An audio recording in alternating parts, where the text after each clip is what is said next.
Hello friends, today in this video I'm going to show you guys how can you make a cheapest motovlogging setup. So as you can see, I have one helmet and one gorilla pod. So as you can see, it has 3 legs. So I can mount over here like this.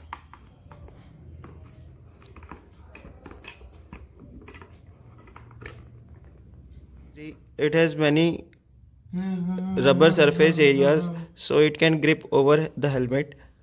So I think it will also help in video stabilization.